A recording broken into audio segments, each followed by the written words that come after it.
Connie Kadansky. I am so pleased that you have joined me this morning. I am recording this. I've had a few people say they cannot be here, and I am happy to send that to the people that are also on the call today. The inner game of prospecting, yes indeed, 80% of your success with prospecting is due to your emotional intelligence. Prospecting is an emotional exercise. Do you need the right scripting for you? Absolutely. It is not a technical exercise. It is an emotional exercise, and that's why I call it the inner game of prospecting. So before I get started, is it okay if I share with you why you should listen to me today? Back in 1997, I was a call-reluctant salesperson. I was motivated, goal-oriented. However, I had just reached my peak, and I was taking a nap at 2 o'clock in the afternoon, and I got on the internet, and I found the book, The Psychology of Sales Call Reluctance. I ordered that book, and I was reading it, and I thought, this is my issue. I flew to Dallas. I went through the Fear-Free Prospecting Workshop. I coached with one of the authors for 10 weeks. And after that, Shannon Goodson said, Connie, you get this. I purchased a license from them and have been working with salespeople in diverse industries across the world in overcoming that sales call reluctance, which is a hesitation to prospect and self-promote. And that's what we are going to talk about today and help you with. So thank you for being here. And if you want to communicate with me at any time, I will check the question and answers over here and make sure that I will answer as we go. Sometimes audiences are more inquisitive and curious than others. I hope you are going to pay attention today. And I look forward to leading you through the solution to overcoming sales call reluctance. So opportunities are everywhere. We live in a historic time of accelerated change. And I don't believe any of you would argue with me on that one, right? There is no better time on the face of the earth to be successful because there are so many opportunities and so many choices for the people that are actually proactively recognizing the opportunities and capitalizing on them. And sometimes they're just under our nose, and we do need strategy because there are so many opportunities that we can get goal diffused, right? And I believe that all salespeople must have a list of 20 to 30, at the very most, 50 prospects that they are pursuing at any given time, because we communicate with prospects at different levels, don't we? So just know there are opportunities out there for you. And an opportunity is never lost. The ones you miss go to somebody else. So let's talk about the agenda. I'm going to share two matrices with you today to set the context of this conversation, and I can tell you it may make you a little bit uncomfortable. We're going to talk about how you can integrate being valuable, visible, and vocal in your prospecting dynamic. We're going to talk about how you are showing up in your prospecting, and I call it your way of being. Yes, indeed, we have a way of being when we're prospecting, whether we like it or not, and oftentimes it is so conflicted, so convoluted, that we are projecting onto our prospect all our fears, apprehensions, and anxiety, and we're going, why, how come they're not connecting? What's going on here? Where we have a responsibility to take a look at how we are showing up. What is our way of being? I'm going to give you what I call a $100,000 clearing question. Why do I call it a $100,000 clearing question? Because this question if used and implemented, can make you $100,000 within the next year. I am that confident in this. So are you glad you showed up today? Yes, indeedy. I'm glad you're here too. We're going to talk about 4 of the 16 types of call reluctance. 4 ways, the 4 top ways that people limit themselves with the call reluctance. And at the end of the program, I'm going to talk to you about a system to skillfully start executing your actions and develop new business. So how's that? So hang in there with me, pay attention, and let's get started. Now, with this matrix, we all want profitable prospecting. And how do we manage it? Well, guess what? In order to experience profitable prospecting, meaning that you get in front of prospects that have a need you can solve, they have a problem you can solve, they're the decision maker, they have a sense of urgency, they have the money, whatever it takes in order for your solution, and they trust you in some way, or they can develop trust with you. Those are the 5 components of a qualified prospect. And so many of my clients who come to me are afraid to qualify their prospects. And when we're afraid to qualify our prospects, we're talking to a bunch of people that really don't have a need that we can solve, right? So what do I mean by that?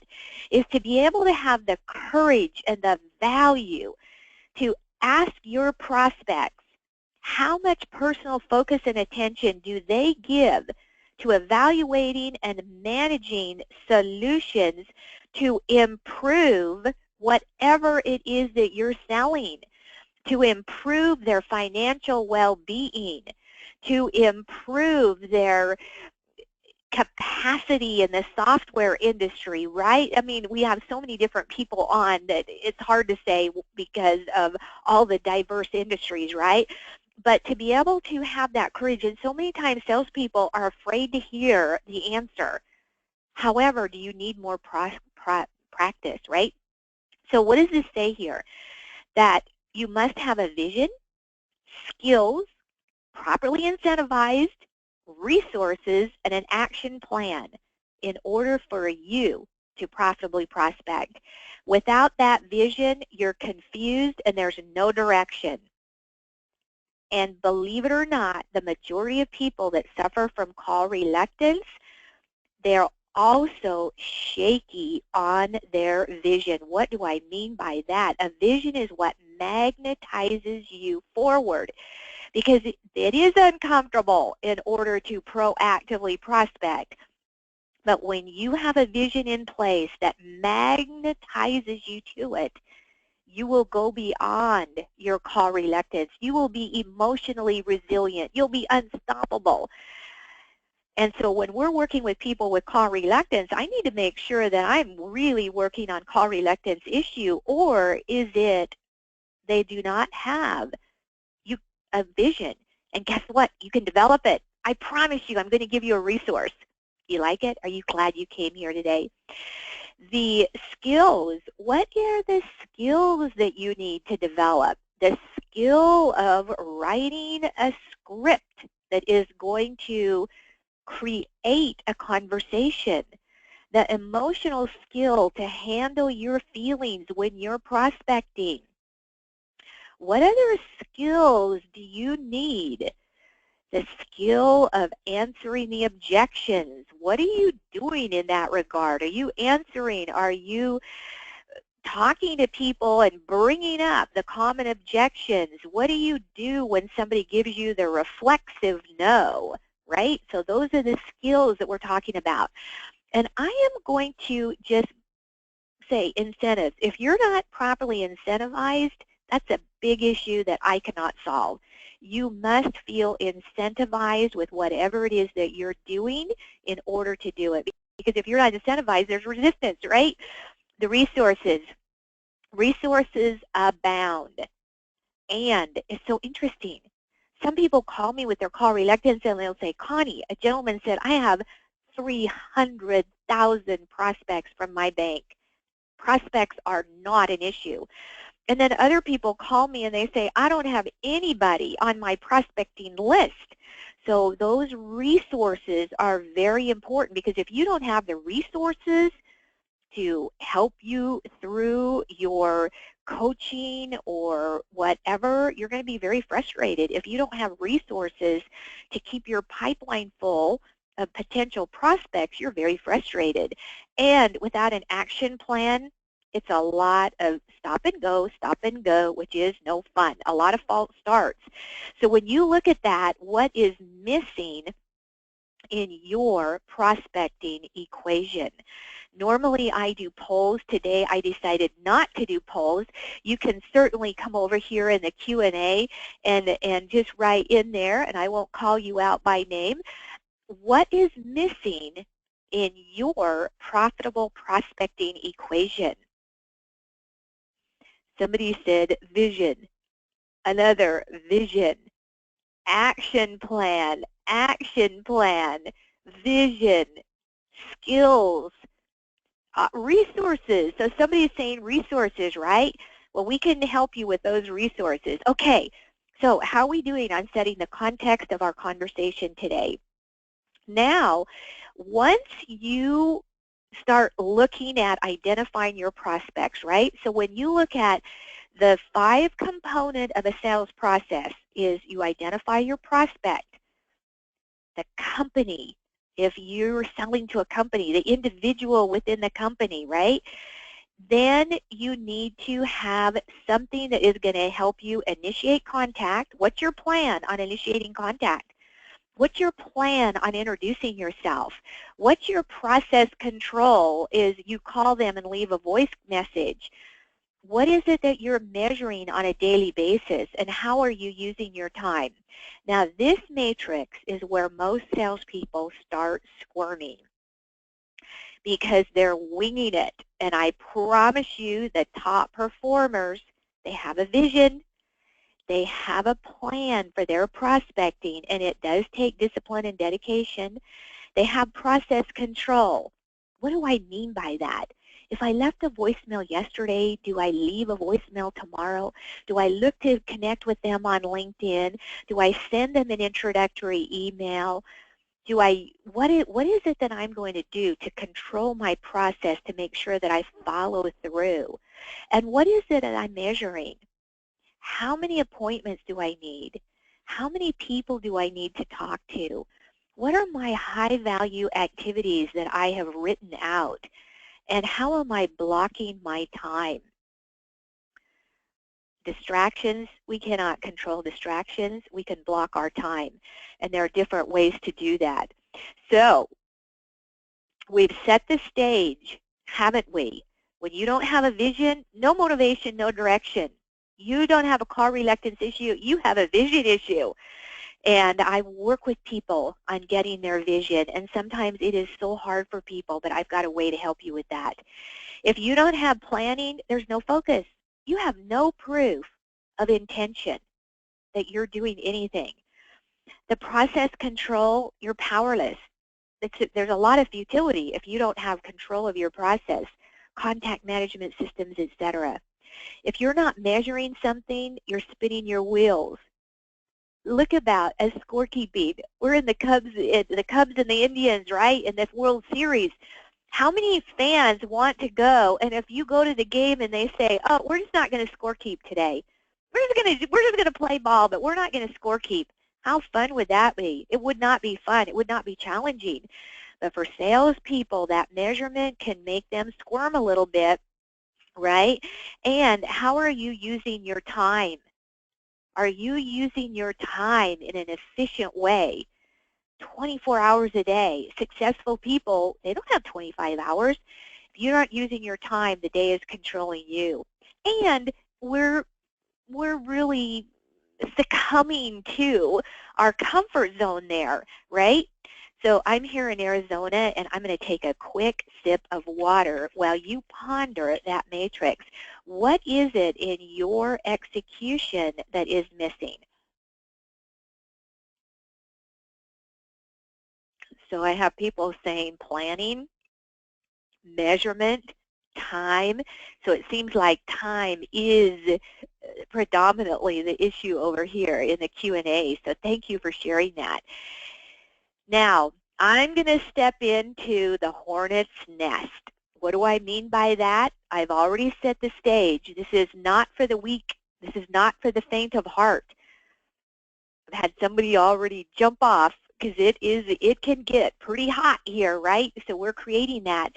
And I'm going to step into the hornet's nest and suggest a mindset to you that might get you a little aggravated, because you might say, I have certifications, I have degrees. That's really important to me. Well, here's the mindset that I actually promote, that you're a professional lead generator who happens to sell whatever you sell. You are a lead generator first and foremost. You were hired to prospect. The sale begins and ends in prospecting. Then you sell yourself, then you sell your product or service. So is it okay that you say, I'm a professional lead generator who happens to sell financial services, but I'm a CFP. I have a degree. That's more important than lead generation. Well, it's a perspective, and this is what I'm encouraging you to ponder on. So when you're out and about, it's really the thin threads, and when you're actively prospecting, here's what's going on. Our energy follows our focus, and if our energy is on new business development, our energy follows that, right? And here's what I have found, that I can do prospecting in certain areas, and I am energetically putting out there, I am open for new business. And guess what? New business comes, and it may not be coming from where I'm prospecting, but it's coming from somewhere else. And those are the thin threads that lead you to the qualified prospect who has the problem you can solve, and the timing is right now. So we have to be willing to follow those thin threads through our planning, our process control, our follow-through, so that we can make those deals. Oftentimes salespeople, when they don't have that planning and process control, just because it wasn't good timing for somebody today doesn't mean that a month from now it's not going to be good timing, right? So following those thin threads that put you closer to a goal. Now, when I started today in the agenda, I talked about how you are showing up. So when you pick up the phone to prospect, 100% of communication is taking place. Only 7% are the words that are coming out of your mouth. 38%, no, when you're on the phone, 27% are the words, 73% is your tone. You cannot hide your way of being. Now, here's how I define way of being. We're all in our own little world. Your prospect, they're living in their own little world. They have families, they have travel, they have responsibilities, they have classes, they're getting certifications, etc., right? So we're all living in our own little world. The way we show up is how we are personally observing and perceiving our world. What do I mean by that? Your way of being speaks so loudly, I cannot hear what you have to say. And so people that experience fear and call reluctance, like I said, it's very confusing how they're approaching their prospect and what's coming across in their tone. And so how are you observing and perceiving your value to your prospect?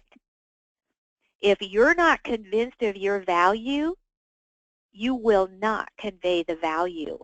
And so that's why there's so much confusion and discouragement around prospecting. And when I work with my client, it's truly an inside out. And it's only for the very, very courageous. And so we have a way that we're observing and perceiving the prospect. And so many salespeople are inwardly focused on how is that prospect of value to them, seeing their prospect as a vehicle to get the salesperson where they want to go. Guess what, folks? Prospects are way too much sophisticated anymore. They pick up on how you're perceiving them. Are you perceiving them as a partner? Are you perceiving the commonalities that just like you, that they want to be successful? Just like you, they want people to provide them with products and services that will save them money, save them time, get them closer to their goal. And we need to really start pondering that. So the question is, how are you showing up to your prospect?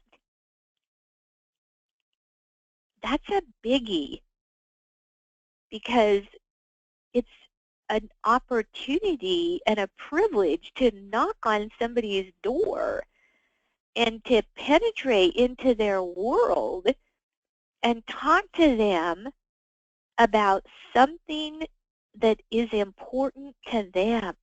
It's having an outward mindset. And it's okay for you to then go inward and think, how can this help you get closer to your goal? And then outward again. So if you take nothing away from this slide, you cannot hide how you're observing and perceiving your world. And if you're cranky and negative and distrustful, that's why it can be confusing and people are not receptive, because we have an antenna that is projecting out through our tone when we're on the phone and when you're in front of people, your body language, right? And so that is something to really ponder here, so that you can start creating the mindset that you are there to be of value to that client. You're a rescuer. You are there to help them with a challenge, a burden, a tribulation, a trial, something that's going to solve one of their problems. So the critical behaviors of profitable prospectors is they position themselves and they make sure that their prospect notices them. That's where you can reach out on LinkedIn. I had somebody the other day, it took her a month to accept my invitation on LinkedIn, and yesterday she did. I have called her a few times, but you know what? She's in a high-level position. So you make sure that you get noticed. And you have to have a style that they'll remember you in a positive way, right? So remember you, and you need to consistently show up. I had a client, a financial advisor, for 13 years. She has sent a birthday and a Thanksgiving card to somebody. For 13 years, she made a call every quarter. No response, nothing, none of that. Okay, 13 years later, guess what? She gets a call from somebody and said, you were persistent and stayed up with me. I am retiring, and I've got a $700,000 rollover, IRA rollover, and I want you to help me. Wow, persistency, showing up consistently, right? So these are the critical behaviors of people who are savvy promoters of what they do. So who can you see or call today that's going to get you closer to your goal and help them achieve a goal? What is there about your style that gets people to remember you? Do they remember you in a positive way? And are you willing to show up consistently? That is so important. It is so exciting. So what is the solid for top sales performance? Visibility. It's all about visibility. And you definitely need to be visible and relevant and solve a problem, right? And you need to have some credibility, and so we're all working on our credibility. What is it that you do that's worthy of their confidence? And you need to have laser sharp scripting to have a prospecting conversation with a person that you perceive as a human being, not a vehicle to help you get where you want to go. But there's a formula for scripting. I have a contact for you on that. Somebody that has studied sales inside out, upside down, and he has created a formula. I'm going to do a joint webinar with him in the future soon. So how do you know if you're call reluctant? You're on the call today, and there's not as much money in your wallet, and you don't have enough appointments on your calendar. That's how you know if you are call reluctant. It's all about conversations. So engaging people, but eventually you need to talk to people, right? And how are you going to be able to pick up the phone? People aren't calling the phone. And a lot of my clients say, well, I just get voicemail. Well, learn how to leave a really good voicemail so that they are intrigued to call you back. Yes, indeed. That is so important. So let's look at a sales model. I referred to this earlier. You identify your prospect. So you can initiate contact, introduce yourself, your product and service, and give that all coveted in form where you get to do your sales presentation, and then influence them to buy from you. Where are you doing well? What are you good at? How much strategy does it take? I was referred to a book the other day, Hope is Not a Strategy, for people that are in the complex sale. I ordered it from Amazon. I can't wait to get that book because I think that we need more strategy than ever before. And knowing the opportunities are out there. And also, people at high levels within organizations are starting to be open, more open. And what do I mean by that? On LinkedIn, I saw a conversation where a high-level executive said, I would be derelict in my duty if I did not listen to salespeople who wanted to sell me something in my industry. He said, the last Friday afternoon of every month, I talk to prospects, and if I feel that there is something there, I give them an opportunity to present to me, because I may be missing out on something that could be very, very important. Oh my goodness, that guy's a visionary. And there are so many other sales and executives that they just have 2 or 3 gatekeepers, and they don't want to learn something. However, I mean, where's the curiosity? And they go, well, I'm so important. But you know what? There are companies that are losing market share because their competitor actually listened to a salesperson who had technology that could improve their product. I'm very aware of a company that happened to. The CEO goes, why did we lose our market share? Well, we didn't listen to the salesperson that had technology, and our competitor did. So let's open up and be comfortable and start talking to salespeople, because if you're not willing to take a call from a salesperson and then you're trying to call somebody, another contradiction. Yes, indeed. How am I doing over here? Am I making sense today? Oh, somebody goes, yeah, you're making good sense. Okay, I like it. Thank you for that. So the single best predictor, the high correlation between prospecting and sales success. Absolutely, without a shadow of doubt, because your energy, your thought is saying, I am out there for new business, and your creativity opens up. People fall into your lap when you are there. So what is prospecting? It's the proactive steps that you take to identify, qualify, and get in front of prospects. Do you love it or what? So what's your favorite excuse for not prospecting? What's your favorite excuse for not prospecting? You can put over here in the Q&A. Let's see, what is somebody putting in over here? They're afraid of rejection. Oh my goodness, we are going to talk about that. I don't have enough time. I'm not a planner. I don't have enough prospects to call. What's your favorite excuse, right? That's justifying something that is keeping you from your next sale. So successful salespeople experience pain. So the pain of discipline or the pain of regret, right? And so it does take discipline to create a vision, have a plan, process control, measure, and use your time. It does take discipline, but wow, when you have that, you will start getting the result you want, and you're just going to be so much better. Your way of being is going to be so much more confident, right?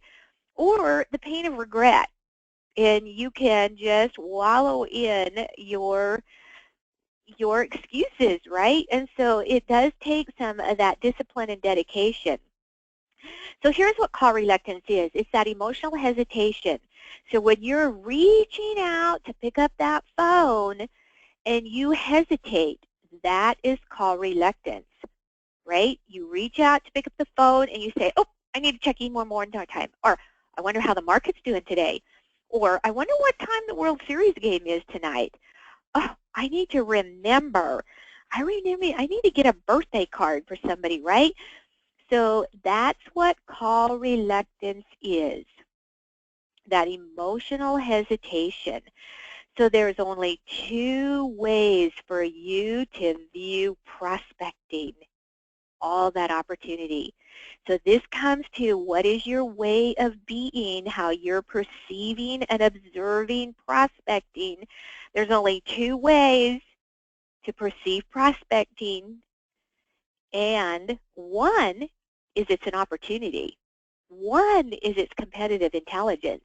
One is that you're putting yourself out there and letting the world know that you are open for business, right?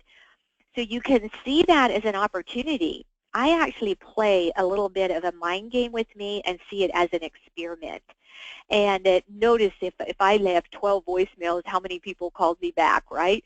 Knowing that the first voicemail is probably not going to get anywhere. But what about the second? And then you start analyzing, right? When you start doing measurement, you start really knowing where you're breaking down. Okay, so we can see it as an opportunity or an emotional threat. So call reluctance is an invisible barrier that we build around ourselves. It's an invisible barrier that we perceive that is protecting us from something. When we put ourselves in a self-protective barrier, we are perceiving we're protecting ourselves from an emotional threat. So we see prospecting as an opportunity or an emotional threat. Nobody's going to reach out and punch you, right? But emotionally, it stimulates a fear in us. And with my coaching and training, we get to the bottom of the fear and we start having you shift your perspective, become aware and observe. You start reorienting yourself. You start reorganizing yourself and your way of being, and you will start identifying on being a confident business developer. Do you love it or love it? I love doing these because you know what? The teacher teaches what the teacher needs to learn. And I need to learn this too. I need to learn it from the more than most people, and I'm still interested in it, right? And so let's talk about the 4 steps to eliminate call reluctance. Be aware. So if you're here today and you're not happy with what's in your bank account, and you're not happy with your account appointment calendar, there's some call reluctance. To assess, you can take a free assessment. Email me and I'll send you the free assessment, or you can invest in a comprehensive diagnostic that will actually really help you come to grips with where you are. And if we find out that you just don't have a vision, you're not prospecting because you don't know the why behind what you're doing, or you're not emotionally connected to it. Intellectually you may be, but emotionally you aren't. Highly recommend, I'm going to talk about that you take a look at the assessment. Number 3, you admit. That's the hardest one for most people. They do not have the humility to admit and it scares them to admit it. But they hide, deny, and suppress their call reluctance.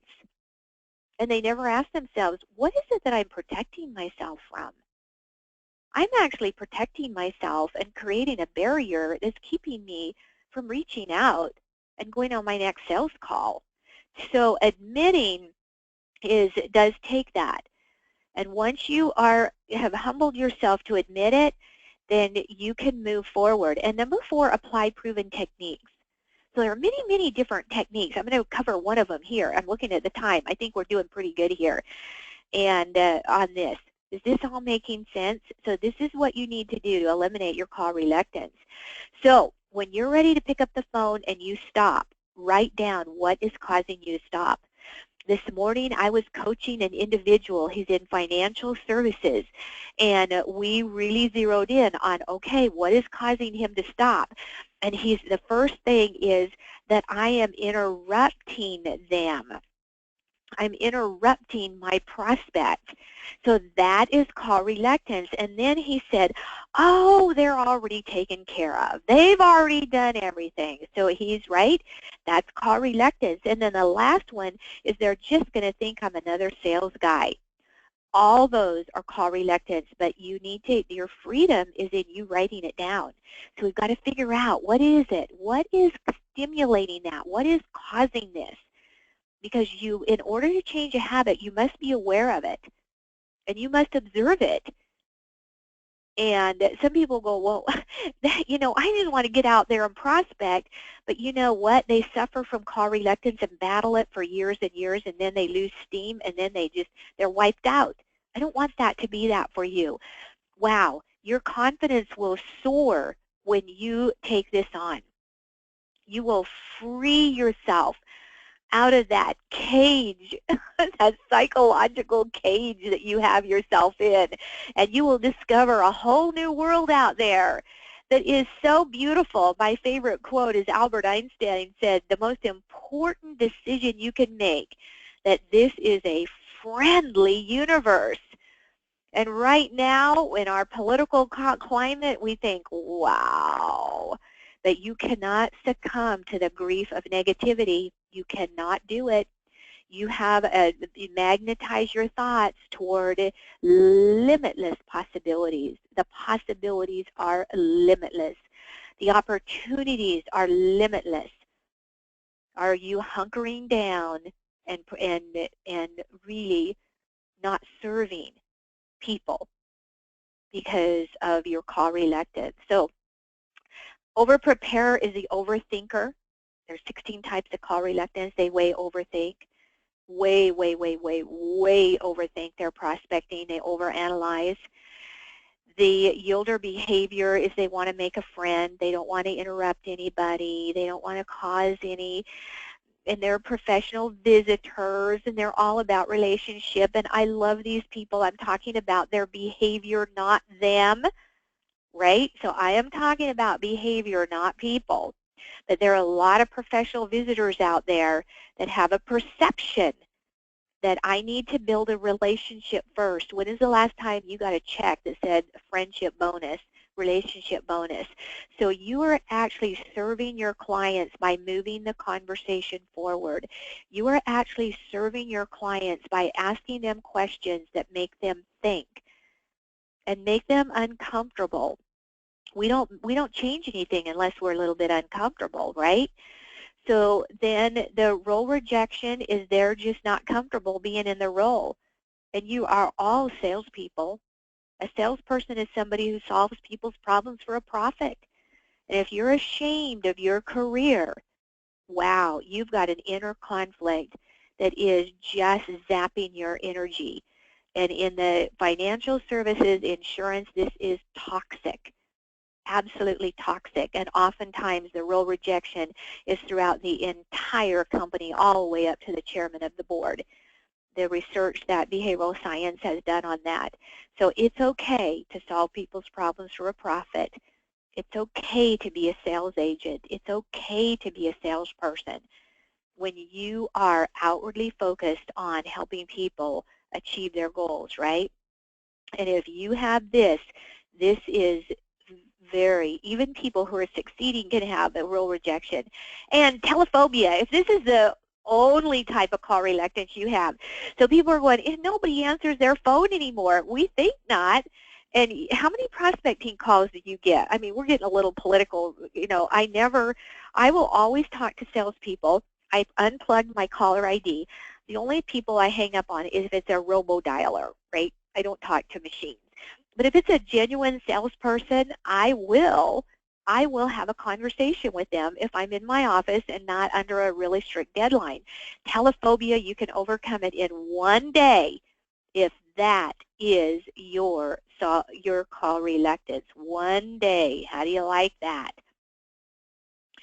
Now, the technique for overcoming call reluctance is called thought realignment. Now, this is the basic. There are other ones out there, but the basic one, whatever you are thinking, right, whatever you are perceiving and observing around prospecting, it stimulates a feeling. And if you are saying to yourself, prospecting doesn't work, I'm just going to get voicemail, it stimulates a negative feeling and it alters your action, right? And so part of call reluctance, and it's a habit, to change that habit, you must be aware and observe it. And if it makes you antsy, that's where you have your vision is what's going to hold you solid as you work through your call reluctance. So what is a belief? All a belief is that what a thought you think over and over and over again. And so if you have a belief, there is so much opportunity out there. Guess what? You create situations that validates your belief. There's so much opportunity out there. Wow. Opposed to, oh my gosh, nobody wants to talk to me, right?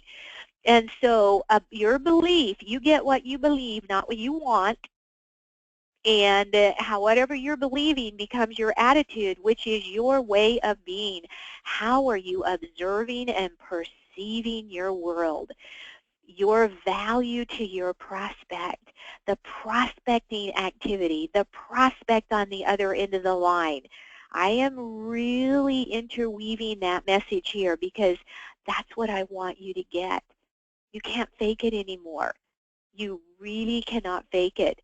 You've got an antenna on the top of your head that is projecting your way of being. And so with that thought realignment, you start really consciously governing what you choose to focus on and think about. And it's our little habits of thought can take us down the rabbit hole.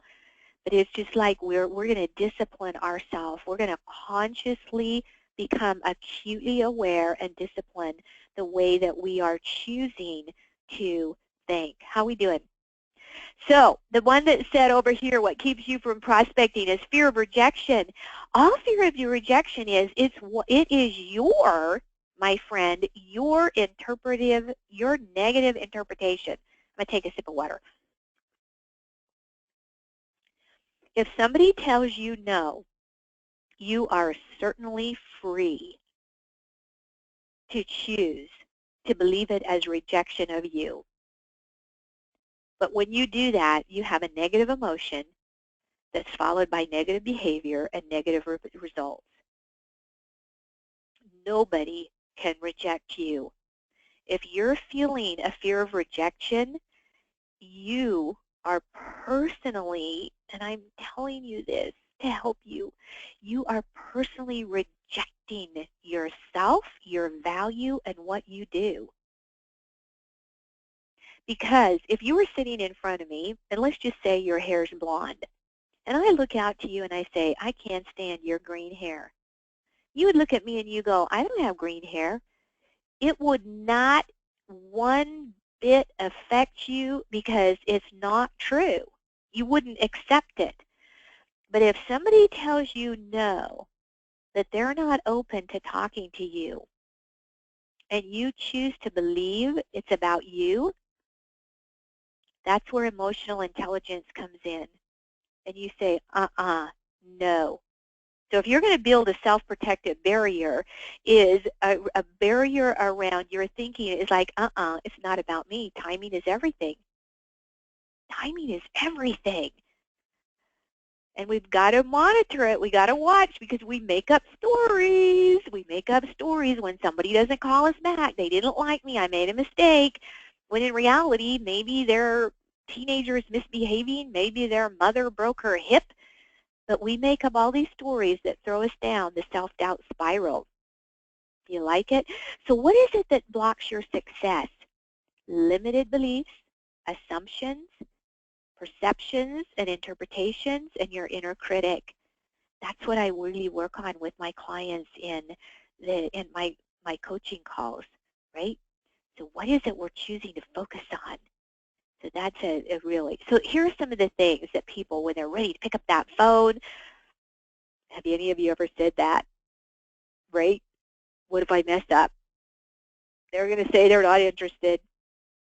They'll think I'm trying to sell them something. You are trying to sell them something. You're trying to sell them on having them engage with you. And how engaging are you? What's your way of being that actually engages them? You give them the opportunity to qualify themselves, right? That's where your scripting of the conversation comes in. Oh, this is one that already have a vendor who they absolutely love. Oh, they just love them. And then this is stupid. That's the inner critic, right? That's the inner critic working there.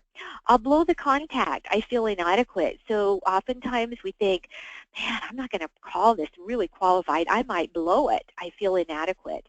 They'll be upset I interrupted them. You are interrupting people. However, I mean, think about it. If you leave a voicemail with somebody and it's encouraging, friendly, enticing, talk about what it is that you want to talk to them, ask them to give you a call back at their earliest convenience. How many times are people sitting in a restaurant or waiting for somebody and they're begging for something that they can do so they can listen to your voicemail, right? We're the ones that throw ourselves down the self-doubt spiral. That's all there is to it. We throw ourselves down the self-doubt spiral by making up stories that make us miserable, right? And so that's why you have to have a lot of different prospects out there. So if one doesn't respond to you, that you don't get all panicky, right? So my director of insurance that I've been trying to get a hold of, and we actually had an appointment, and it was on Columbus Day, and she didn't show up, and I emailed her, and what? Well, guess what? 2 months later, she accepted on LinkedIn. So now I can reconnect. I see you reconnected with me on LinkedIn. What's your schedule like? I mean, I'm trying to qualify her. But you know what? I have a whole bunch of other prospects in the pipeline too, right? And for you. Now, unresolved issues of car reluctance, they do not get better. I've had salespeople who talk to me and then they choose not to address their car reluctance, and guess what? A year from now or maybe 6 months from now, they're going to a psychologist who actually puts them on medication, and they lose their zest. And I'm not saying you need to, some people need to go see a psychologist, but that's what's happening. So are you the kind of individual that has the strength to believe in you, that you are greater than your car reluctance? You're not your car reluctance. You're experiencing car reluctance, but you're not car reluctant. And when people put it off, what happens is their earnings go down, their spouses get upset, and it really creates havoc for them in their personal, professional life. So here's the 100,000 clearing question, okay? So let's just say, I'm going to stand up here because I'm going to get some energy behind this, is when you're prospecting somebody, and let's just say they say, no, and they just really do let you know that they're not interested. To ask yourself, so how does it get better than this? You start asking yourself this, you literally change the chemistry in your body.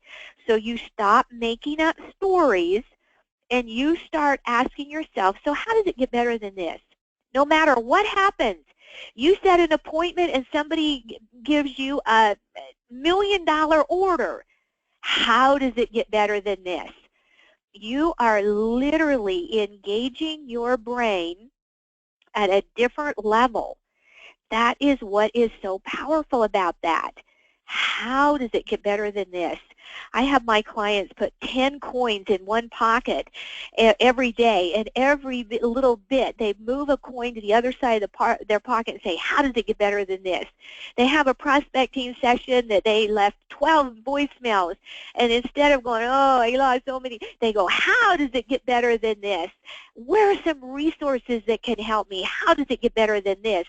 Versus whining about, I got 12 voicemails today. How does it get better than this? How does it get better than this? I'm going to reach out to them on LinkedIn. How does it get better than this? I'm going to formulate an email. How does it get better than this? I'm going to leverage a relationship that's going to introduce me to them, right? So you become creative and strategic. This is so good. Is this good or good? Wow. Am I giving some really good content today? I hope you appreciate it. I know you do, because how does it get better than this? So I mentioned this. In the middle of your brain, you have a hypothalamus. The hypothalamus is the chemical factory in your brain. Every thought you think, your hypothalamus literally creates and brings together chemicals, hormones that match your thought. So you cannot succumb to grief and negativity, because when you do, your hypothalamus pumps out chemicals to match the fear, the grief, the anxiety, and it pulsates through your entire body. This is literally so important. There's a book called Molecules of Emotion, and that's what's happening there. So is this serious or what? So if your vision is big enough for you to do the work, emotionally connect to do that work, you can pull it together and have a different focus. Focus is the new competitive advantage, and this is really very important. So I can, I choose, I have, I can, I will, I choose, versus I can't, I have to, I'll try. Right? What's that hypothalamus doing? I can't do this anymore. Or I have to prospect. Opposed to taking accountability, I choose to prospect. Yes. So what would it be like to be at ease with prospecting? What would it be like? Somebody said, oh, a breath of fresh air. What would it be like to be at ease with prospecting? What do you want your relationship to be like with prospecting? So we have relationship with people, but we have relationship with activity.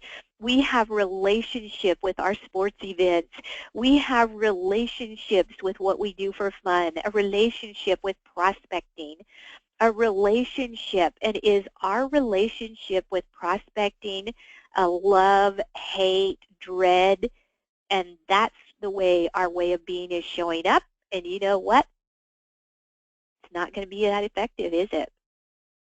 So for you to even start pondering, what would it be like? Your hypothalamus is pumping out completely different chemicals when you engage that way. What would it be like to be at ease with prospecting? Oh, it would be so much fun, right? Okay, kids, I'm really serious about that. So we've talked about some heavy things here today. So what I want you to just say to yourself right now, just to say, it's all going to work out. It's all going to work out. I know we have some people that are in a conference room listening, right? It's all going to work out. Do a high five. It's all going to work out. It's all going to work out. Smile. It's all going to work out. Right. Wow. Literally changing the chemistry in your body, right? Your internal communication is what we look at. How are you internally communicating with you? In a positive way, a constructive way. And it's okay to say, I'm experiencing some anxiety around this, but you're not the anxiety. You're experiencing it. You're not hiding, denying it. I'm experiencing car reluctance, but I'm not car reluctant. Wow. As my children, I'm not car reluctance. I'm a super person, right?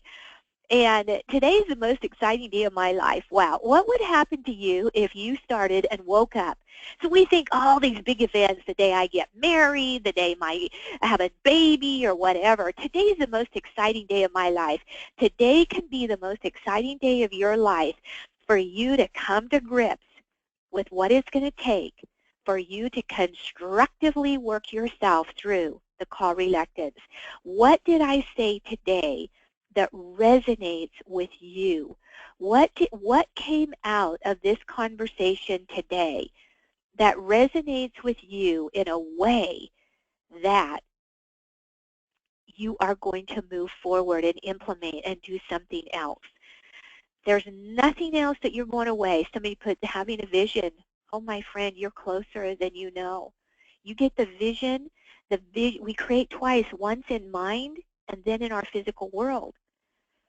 So confidence is the ability to transform your fear into focus-related thinking, communication, and action. Focus-related thinking, constructive thinking. What value can I create for people today?